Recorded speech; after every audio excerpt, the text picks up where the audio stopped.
What's up, guys? Welcome back to the podcast. I am so happy to talk about this topic today, you guys. So, I'm sure by now you guys are aware of the fact that I really enjoy debunking things that were like placed in us or beliefs that are just not serving, and I just really like breaking down those stereotypes and those types of things as much as I possibly can. And this is what that is what this podcast is going to be about, specifically around this time of year. So whenever you're watching or listening, this definitely is a conversation for whenever, but especially around this time of year. So it's in middle of December. It becomes much more of a predominant thought in conversation, whether it's intentional or not. That's the thing. You start to see, and social media has obviously like made this worse, because you start to see in your news feed, right, all of these like New Year resolution things, all these fitness trainers that are like, new year, new you, let's blah, blah, blah, right? And whether you're realizing it intentionally or shall I say consciously or not, it's a pressure, it's a thing, it's present, right? So our thought is, or the idea is that we have to come up with some sort of a goal or a plan or whatever, because it's, the end of the year. And there's a lot wrong with that concept. A whole lot wrong with that concept, actually. First of all, we should never be making goals just for the sake of fucking making goals, right? The other part is this time of year, like the reasons are threefold here, friends. This time of year, we're naturally in hibernation mode physically and mentally, dating back to the beginning of time, the beginning of humans, when we lived our lives according to the seasons, and we lived our lives according to the sun, right? And the weather and and what was going on in the actual physical natural world. That's how we then navigated life. And so around this time of year, people were hibernating. They were resting. They were reflecting. They were spending time on their like nest egg, right? They're spending time in their nest. Imagine, being back where there was no computers, no electricity, any of that stuff. And imagine what life would be like in the wintertime during that. Well, flash forward, and yes, there's evolution and all of these other things have happened to us as human beings, and we've evolved to fit what's going on around us and whatever. But the truth is that cyclical nature is still in each one of us. It's in our DNA. And so this time of year is actually like the worst time ever to be setting goals, mainly because we're trying to wrap up something really big. Like we feel the need to wrap up the year, right? And then the holidays are happening, no matter how you celebrate or what religion you are, there's usually a lot going on towards the end of the year, right? If you own a business, you're setting, making sure you're wrapping things up for the biz so that you're good to go in the new year, whether that's financially or accounting wise or whatever. And so there's just a lot of pressure naturally that comes with this time of year. And then you add all this, like, you must set a New Year's resolution because it's time to be a whole different human. It's time to be a whole new human concept. And then it just snowballs into something that just really doesn't fit. It always feels, I don't know about you, but for me, I always feel like, oh yeah, this is cool. I'm excited. Well, back in the day when I did this, I'd feel, yay, okay, cool. But then I'd almost feel like not sure of exactly how I wanted the new year to be. Like not necessarily sure of what my fucking goals were, and a lot of it was because, again, I just don't think that we are taught a really, solid way to set realistic goals or resolutions. So what I started doing is setting a theme for the year versus goals around this time of year. So I usually start thinking about it honestly in like November, just kind of reflecting and thinking about like what energy and what like predominant thing I want to focus on in the new year. And so it tends to be a bit of like an emotion type word. But it's something, the importance of that is it's something that you feel. Like it's something that you want. And the cool part too is if like 2020 taught us anything, it's that we have to be able to bob and weave, right? Like we need flexibility, and to be able to pivot when we need to. I don't know about you, by the way, side note, I can't ever say the word pivot without thinking about Ross from Friends. Anyway, if we're not able to pivot, like if we have such a solid structure, like I must do these things, this is the only option, like this very rigid thing, then we don't have the space mentally, physically, and actually, emotionally to pivot when needed. It can throw us really off kilter in a way that it takes quite a freaking while to get back in the driver's seat, And so that's another reason why I believe in setting like the theme for the year, is because it really allows you to, again, like have this like thing that blankets over the entire year. Okay. So for example, like 1 year, 2 years ago, mine was surrender. And during that time, my whole life had changed, right? I was in Iowa, or moved to Iowa, and was like, little did I know that the theme of surrender was going to transform into this really interesting freaking surrender, right? But it really I found it strengthening and comforting and really inspiring throughout the year to reflect back on that word and what that word means to me. Last year, my word was bountiful, which honestly I wasn't super in love with. I was a bit flustered, I guess, when I kind of came up with it. But the thought for me was that I would just have an abundance, or like an overflow of love, of self-love, of health, of growth, of anything that I wanted. I'd have it like an overflow of it. And I would say in most of the instances that definitely was the case. One of my biggest themes or intentions for 2020 had been to really start to enjoy my life on a different level, like not just by doing my work, because I enjoy my work so much that what had happened was I was spending all of my time, having a lot of fun doing my job and not really having a lot of fun doing things that weren't my job. So that was a focus for me. And I believe that fits pretty good into bountiful, right? So as I was reflecting on, now pay attention to that word reflecting. We're going to talk about it in a minute. It gets real important. Upon like the last year, my personal growth, what's been going on, what are my goals, blah, blah, blah, or like what have been my focuses, I should say. And there's two words that came to mind for me, and one is rhythm and the other is stable. And at first, when I first said stable, like it just came to me out of nowhere. And I was thinking, well, I can't say stable out loud. People are going to think I mean like mentally stable, right? Or financially stable. Which, of course, I'm good with either one of those things. There's nothing wrong with that. But my meaning for the word stable was different. And I actually ended up like looking up the definition, and it suited like what I was feeling and thinking so perfectly. But basically, to me, stable means the ability to stay balanced when chaos is happening, when things around you are not going as according to plan, right? So like balance has always been a focus for me. Getting shit done and productivity has always been a focus for me. Self and personal growth has always been a focus for me. So my big thing is I want to be able to have all of those things, like all of the bountiful things, right? Without ever being shaken. No matter what's going on around me, I don't want to be shaken, right? Like nothing's going to shake me from like my foundation.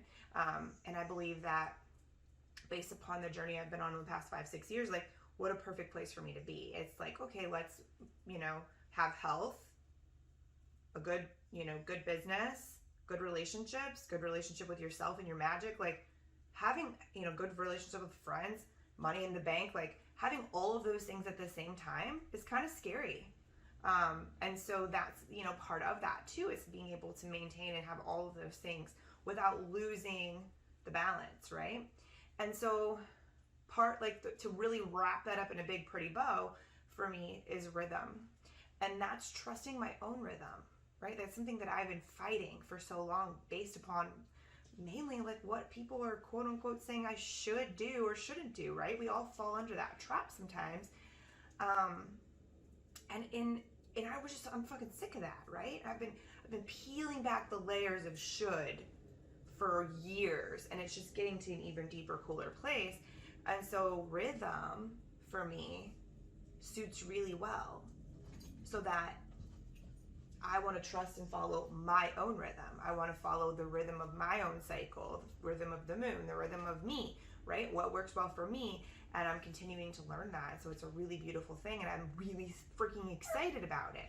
Like, I've been very excited about it for a long time. For several, when I say a long time, it's been several weeks. But back to the reason that I promise I'm going to tie all this in together. You'll see what I mean. So the reason why I think resolution setting at, December 31st is not intelligent and that doesn't suit us is that we're not doing it right.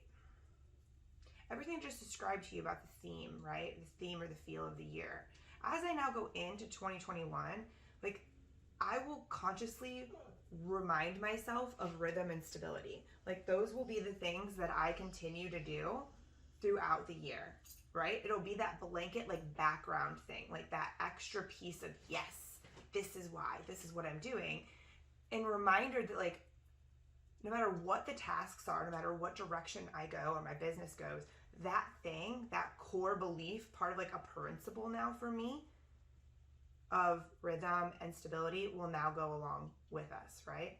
So that's the exciting part, and the part that I think is really cool. So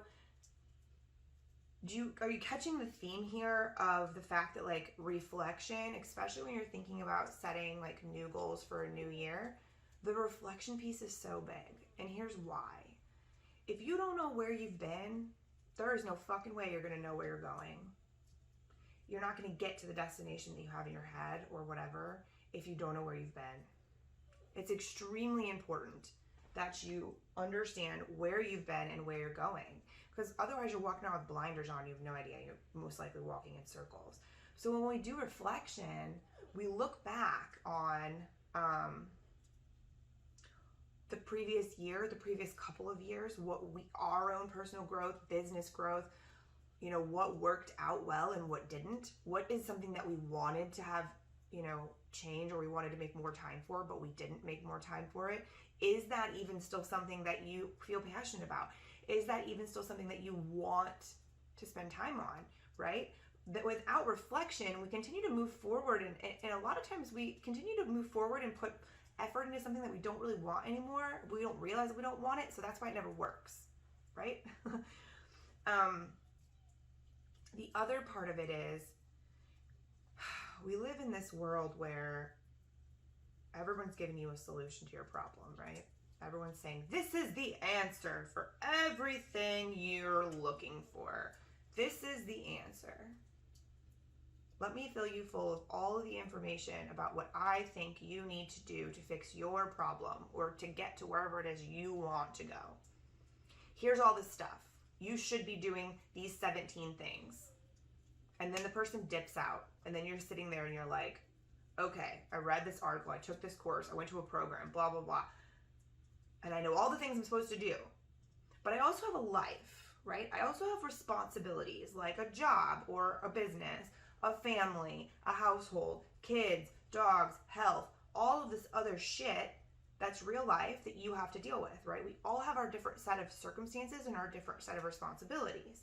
It's real easy for somebody to bark at you about what you quote unquote should be doing and how you should just do the work. And if you think it's important enough, you'll find the fucking time, blah, blah, blah. Like, that's all cute. And like, that might motivate you a little bit. But like, what about how do I actually do that? Meaning, how do I do all the things that you're barking at me that I'm supposed to be doing? Like, how do I fit that in without neglecting every other part of my life? Because if you've been listening here for a while and just doing life in general, you know that if you only solely focus on one thing, everything else crumbles around you. Like, shit doesn't flow if you're only focusing on one thing. So like, talk about being set up for failure. One of my biggest things is I want to help people create a map of where they are, from where they are now with good reflection and good clarity, and where they're wanting to go. And then we create a bridge between the two with roadblocks, or not roadblocks, with check-in stations along the way, right? And we literally set those up in advance and things for you to do as self check-ins throughout. But also, like, if you start to feel frazzled check in with these 4 things. You know, if you catch yourself feeling like you're not doing blah, blah, blah, check in with these 3 things. Like, we set you up for going down the road and being able to continue to stay the course. But also, how do I fit this big, massive thing that I'm wanting to change into my life? Or how do I fit my life around this to where everything is cohesive and we can be in harmony, right? Does that mean that it's easy? Fuck no. Does that mean that you're going to be able to just do everything without care? No, because a big piece of this is mindfulness and practicing that. Like, this is why we practice. If you didn't listen to that podcast episode, you definitely should, because it's so good. I'll link it below.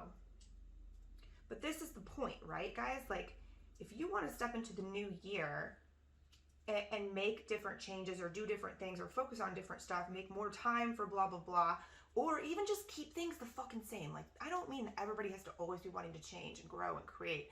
Like, that's not even the case. If you're like, hey, I really like where I'm at right now, I'd like to maintain this without self-sabotaging or overdoing it or overcommitting or whatever we do by human nature. This is another thing. Like, okay, cool. So how do we set you up for success, like for achieving that thing? And so when you approach it differently and you're approaching it more like, okay, I want to talk about or think about a theme. I want to reflect on what worked and what didn't. I want to get very clear and take personal responsibility for my part that I've played in every area of my life, so that stepping into a new time frame or into a new role or whatever you want to think of the new year as, there's no questions, there's no blame game, there's no bullshit, there's clarity and a direction, right? Like, that's the point. That's what we want to do. The truth is a lot of people don't want to do that kind of work. Like, it feels really good to just boast out loud about, like, these are the 7 things I'm changing in my life next year. Yay! But then if you check in with that person in like 2 months, even like 4 weeks, the majority of people, they haven't even done the thing consistently for 2 weeks. And mainly that's because, again, you're trying to like swallow the whole elephant in one big bite. And maybe that's not even the elephant that you want, right? Like, imagine that. I don't even want that fucking elephant, but I'm going to eat the whole thing right now because that's what I think I'm supposed to do. And then you're sick and it's impossible to continue, right? So this is just something that I feel very passionate about. My whole point of having this conversation with you guys here on the podcast was creating a little bit of like just perspective shift and maybe some clarity around what you can do a little bit different as you're, you know, going through the rest of December and you start into January. Honestly, the best time to set really solid goals, like plant seeds of what you want to create, is the like late February, early March, as we're getting a little bit closer to spring. That is the best time of year mentally, that physically, that's when your body's in that state of mind where like, oh, I'm getting a little bit out of this winter. What do I want to do when I'm in full energy when the spring hits, right? So that's kind of more of the ideal way, because then you're able to start to get yourself into a good groove, into a good commitment, and keeping these promises with yourself leading up to then, as we set the theme, right? Leading up to like February-ish, then you can really start putting that shit into action. But it's because it's now fitting into your world. Like, you have it figured out. It's not like a wrench thrown in your plans. Like, that's what's so funny. Imagine like, oh, we're setting these new goals, which then turn out to be like a wrench thrown in to the gear that is your life. And not in a good way. Like, obviously disruption is not always a bad thing. Like, we want to disrupt. We want to disrupt with like fucking purpose, right? Like, let's disrupt this shit. We're going around bad cycle, but let's do it with some purpose so that we can actually, you know, make some changes or get to where we're wanting to be. I hope that this is resonating. First of all, fun fact about me, I am not a salesman. If you haven't figured that out, I basically create any of my programs or my work just around like, hey, this is what I do. This is how I can help you. Here are some stories about how I've helped other people, or here's blah, blah, blah, blah, blah, right? So that's my form of sales, and just leading by example, like living my life and saying, hey, this is what I do. This is what I've created. I can help you create it too. Cool. You want to work with me? Awesome. Let's do that. That's basically my quote unquote sales tactics. um,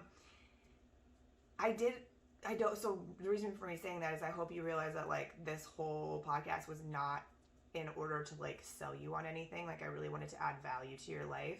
I also though do need to mention, because I do, that I created an entire program around this. It's called Stepping into the New Year Different, or Start the New Year Different. And the whole idea is that, you know, the old approach is old and it's time for something new. And so I really wanted to help people walk through approaching it differently and being able to really actually create the life that they want. Like that's my ultimate goal in all aspects, but like what a perfect time of year, because everybody's mind's kind of already there to do a little kickstart situation, right? So I created this program. It's 7 weeks. It's 7 weeks, 4 lessons. There's 3 live calls. You have live access to me for questions anytime throughout. You have forever access to the course, and it's going to be awesome. Like I'm real stoked about it. I made it really affordable on purpose because I want more people to be able to have access to it. Honestly, it's like a $3,000 course, but I'm selling it for $333 because I want people to get into it. I also am a firm believer in having some skin in the game, so you actually take it seriously. That's why I do charge no matter what for like product like that. But dude, I'm telling you right now, like if anything in this conversation resonated with you and you're like, yeah, I don't want to relive that, or I want to do it differently, like this might just be a great investment in yourself, to really set the stage a little differently as we move into a new 12 month, right? New 12 months. I did offer a bunch of bonuses with it too, because I really didn't want to teach you how to plan in this. Let's just be real honest. I teach people how to plan and schedule a lot. Several days a week, several hours a week are spent on me teaching people how to plan better. I didn't want to teach you that live. Will I answer questions about it? Fuck yeah, absolutely. Will I help you sort through your own shit? Absolutely. But as the bonuses are teaching you intentional living and looking at the cycles differently, the cycles of us as humans differently. The other bonus is how to map out your month in a way that you're never leaving. There's no like stress involved because you're never leaving anything on the table. And then the other one is my like ultimate planning guide, which explains to you how to use pockets of time properly and things like that. So those are bonuses. Those are things that you'll just get in addition. It's like $500+ worth of stuff that I wanted to put in there simply because I didn't want to teach it again. I wanted to show, like I have this great little thing that's already created. So like, why don't I just give that to you to add to that? And then also I forgot about this. Each member gets a one-on-one coaching call at the end of the program too with me. So that's video recorded, like you get it forever. I send notes after calls, like it's pretty cool. So anyway, I figured I'd mention that. I'll put the link below. It's my New Year program. You have a couple weeks to get into it if you'd like. There is a payment plan. I know it's the holidays, so like I did order or put a payment plan in, but what a great gift for yourself or somebody, if you know somebody that's interested in that, whatever. If you have any questions, obviously always email me. But anyway, I mean, I feel like I couldn't have had that conversation. I feel like I had to have the New Year's New Approach conversation with you guys because it's so fucking important to me that we don't do the old shit because it doesn't work. I don't want to see you guys or anyone else setting yourself up for failure or feeling the pressure like you have to do this a certain way. And it's just like, dude, do it in a way that works, please. Like I want to always make you see or help you create a way that works, a way that's sustainable. That's the other piece that I don't think I mentioned. Everything that, like, when you build a map and you have an idea of and clarity of where you are, where you're wanting to go, like, that's sustainable. It's not sustainable to, like, ignore the whole rest of your life and do this one thing and think that that's going to create change and do all this stuff, because the fact of the matter is if you ignore everything else, like, you might be, like, killing it at the one thing, but it's not fucking sustainable. Like, what happens when you have to pay attention to the rest of your life that's crumbling around you? Guess what? That one thing that you put all your attention on, it suffers because it's not sustainable, right? So that's a huge, massive part of everything that I do and say and promote and put out there and all that is that, like, let's create all the goals and all the things, yes, but let's create them in a way that's sustainable so that it's not just like a one-time thing. It's not like a fad diet, right? Like, this is a lifestyle, guys. Like, it's a lifestyle. It's just a different way of being that I've lived, I continue to live, and I've helped so many other people create. So if I can offer that to you in things like this, and giving you just a few tips and hints and ways to maybe approach something differently, then I am here for it. And that is definitely the prerogative or the purpose here of the podcast. So I'd also like to take a minute and thank you. So my podcast turned a year old a few months ago, and I just was thinking, like, this thing was just an idea for so long, right? It was just an idea that I had, and I was scared to do it, and I still get nervous doing it, quite honestly. But it was a long time coming, and I'm so glad that I pulled the trigger, and I'm so glad that you guys are here with me, listening, interacting, sharing it, the podcast, leaving reviews. Like, it means the world to me. It really, really does, and I really appreciate that. So just from the bottom of my heart, like, thank you so much. I want to send so much love to you wherever you are, however you're celebrating or not celebrating right now. Either way, sending you so much love, and just hoping that you are making the most of life right now, even with all the uncertainties and weirdness that's happening. Because that's all we can do is control our own circumstances and ourselves, and do our best to be better, right? To be better people and to stay well and do those things. So thank you, thank you, thank you. Merry Christmas, happy holidays, happy New Year, happy all the things. I believe we'll probably have one more podcast before the holidays, but I felt the need to do all of those, do this conversation now. So as always, thank you for being here. If you enjoyed this episode, make sure that you leave a review or share this with somebody that you think could benefit from it. We really love it when you share it and you tag us in it. That's really fun for me personally. I get real excited. So feel free to do that. And until next time, guys, I'll see you later.